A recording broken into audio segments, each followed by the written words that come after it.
बेटा देखें, जो हमारे पास अल्कली मेटल्स होते हैं,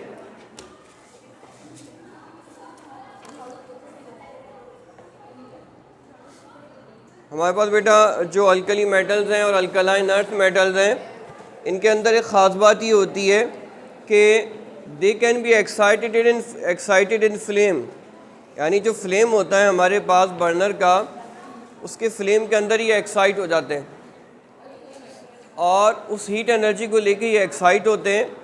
और जब ये डी एक्साइट होते हैं तो डी एक्साइट होने के ऊपर, इसलिए कि जब इलेक्ट्रॉन एक्साइट होकर ऊपर जाता है वहाँ स्टेबल नहीं होता, और जब डी एक्साइट होकर नीचे आता है तो ये डिफरेंस ऑफ एनर्जी रिलीज़ करता है।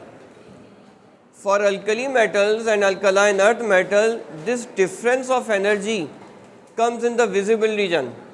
ये जो डेल्टा ई जो रिलीज़ होती है ना, ये विजिबल रीजन के अंदर रिलीज़ होती है, ठीक है, जिसकी वजह से हमको इनका कलर नज़र आता है।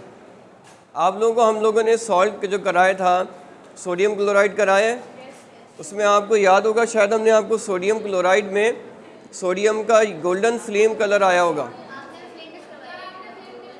अच्छा, अब आए तो आपको करा देंगे। जो सोडियम है ना, सोडियम जब फ्लेम के अंदर एक्साइट होता है, फिर डी एक्साइटेशन के ऊपर येलो कलर की लाइट जो है ना वो रिलीज़ करता है। इनफैक्ट ये जो स्ट्रीट लाइट्स हैं ना, बेसिकली जी, इनफैक्ट ये जो स्ट्रीट लाइट्स हैं, ये यहाँ से चलिए, इनफैक्ट ये जो स्ट्रीट लाइट्स होती है ना, बेसिकली सोडियम वेपर लैम्प कहलाते हैं। जो येलो कलर की स्ट्रीट लाइट्स होती है ना, ये सोडियम वेपर लैम्प कहलाते हैं। इसमें सोडियम के वेपर्स होते हैं जो इलेक्ट्रिकली एक्साइट और डी एक्साइट हो रहे होते हैं, और ये एक्साइटेशन और डी एक्साइटेशन वाले काम में ज़्यादा टाइम नहीं लग रहा होता। ये विद इन समझो कि पिको सेकंड्स में ये काम हो रहे होते हैं, तो बहुत फास्ट हो रहे होते हैं, इसीलिए हमको एक कंटिन्यूस लाइट जो है वो नज़र आ रही होती है। बहरहाल जितने भी अल्कली मेटल्स हैं और अल्कलाइन अर्थ मेटल हैं, ये फ्लेम के अंदर एक्साइट और डी एक्साइट होते हैं, और डी एक्साइटेशन के ऊपर जो डेल्टा ई रिलीज़ करते हैं वो विजिबल रेंज के अंदर होती है। इसके अंदर मुख्तलिफ कलर दिए हैं, ये अब आपको याद करने पड़ेंगे। लिथियम का जैसे क्रिम्सन रेड है, सोडियम का येलो है, ये वगैरह वगैरह। कुछ आपको कैल्शियम का दिया हुआ है, ब्रिक रेड कलर है। बेरियम का, बेरियम क्लोराइड अगर आपको हमने नहीं कराया तो हो सकता है करा देंगे आपको। इसका ये देखिएगा, बेरियम का भी आपके पास पेल ग्रीन या ग्रासी ग्रीन कलर आता है, ठीक है। अब इसके बाद बेटा आ जाते हैं quick quiz number 7। Quick quiz number 7 में देखें क्या कह रहा है कि justify placing of lithium, sodium, potassium, rubidium, caesium in the same group of the periodic table.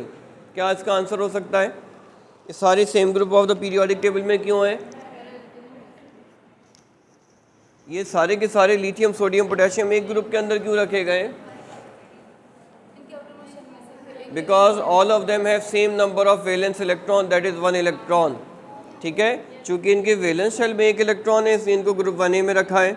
उसके बाद है write down the electronic configuration of alkali metal. उसके बाद है explain the periodicity in the ionisation energy, electronegativity and atomic radii on passing from lithium to rubidium.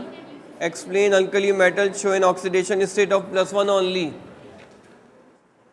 Alkali metal +1 की oxidation state क्यों show करते हैं?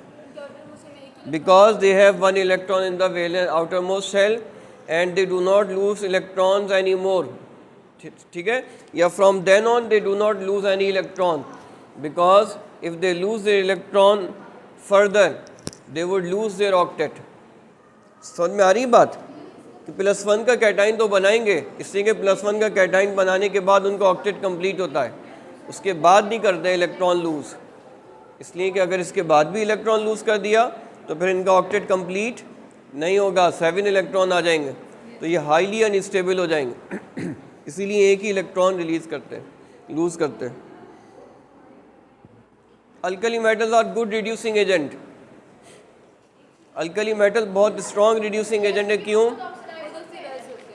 Because they have a very low ionisation energy, very easily they are oxidised and reduce others, ठीक है। इनका ionization energy इतना लो होता है कि ये बहुत इजीली खुद ऑक्सीडाइज हो जाते हैं और दूसरे को रिड्यूस कर देते हैं। उसके बाद क्या है? Alkali metals have low melting point this is because of their big size and weak crystal. ठीक है, इनका साइज बड़ा होता है तो इनका क्रिस्टल जो है वो वीक होता है। Alkali metal give characteristic color to the Bunsen flame because on they can be excited in the flame, and on de-excitation they release the energy which is in the visible region. This is because they can be excited in flame, and on de-excitation they release energy which is in the visible range. उसके बाद देखें, sodium is stored under kerosene oil. This is because sodium is so strong a metal that it reacts even with the moisture and explodes. The reaction with moisture is explosive because when it reacts with moisture, इसके साथ आप reaction भी दे सकते हैं sodium का water के साथ। ठीक है, आप सोडियम का वाटर के साथ रिएक्शन दे सकते हैं जिसके नतीजे में NaOH बनेगा और हाइड्रोजन बनेगा। और आप ये लिख सकते हैं this is because the hydrogen so formed, this is an exothermic reaction and hydrogen so formed explodes. ठीक है, उसके बाद alkali metal form M+1 cation and instead of M+2 cation. ये तो हमने बात बता दी। Alkali metals have low ionisation potential. This is because of the big size of the alkali metals. It is easy to remove their electron. Alkali metals have low ionization energy. This is because of their large size. ठीक है, it is easy to remove their valence electron. उसके बाद देखें group 2 element पे आ जाते हैं। Group 2 के element क्या हैं? Beryllium, magnesium, calcium, strontium, barium and radium, जिसको हम क्या कहते हैं, वो एक बड़े, वो क्या कहते हैं, नेमोनिक कहते हैं। क्या कहते हैं? नेमोनिक कहते हैं। हाँ, बड़े मक्कस और बड़ा। Beryllium, magnesium, calcium, strontium, barium, radium. उसके बाद देखें trend in the atomic radii. देखो जी,